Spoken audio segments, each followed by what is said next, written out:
Let's continue on with our goal setting exercise. You have tremendous creative potential. Everything you see around you was once an idea that was conceived in the imagination. All images that originate in the imagination are referred to as fantasies. Flying airplanes was a fantasy at one time, so was the automobile and the internet. To exercise your creative faculty, your imagination, you begin by building a fantasy. You mentally begin to play with that fantasy until you start to take it seriously.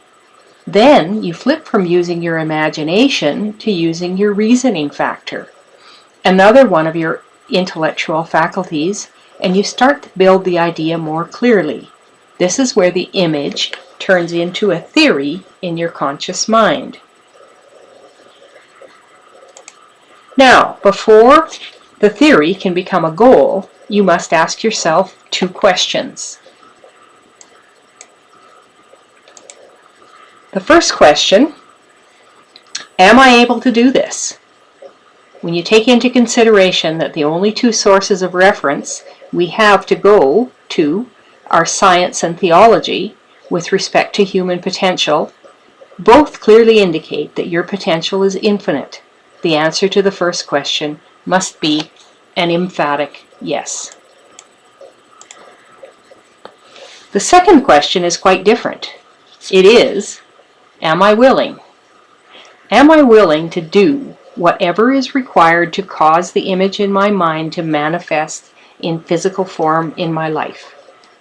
When your answer to that question is yes, your theory immediately becomes a goal. And when you turn your goal over to the universal subconscious mind, the laws of the universe kick in. And the first law, perpetual transmutation of energy, takes over, and your goal begins to move into physical form with and through you.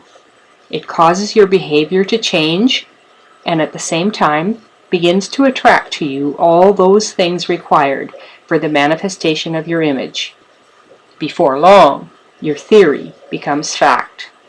Therein covers the 3 stages of creation: fantasy, theory, and fact. This is how everything has been accomplished.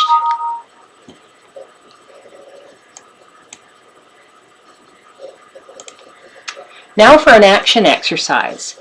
Now that you know you've set your goals, you know where you're going and what it is you want to accomplish, let's make it happen. Start by writing down 6 things that you can do right now to move toward your goal. They don't have to be big or monumental, as long as they are little increments that move you in the direction of your goal.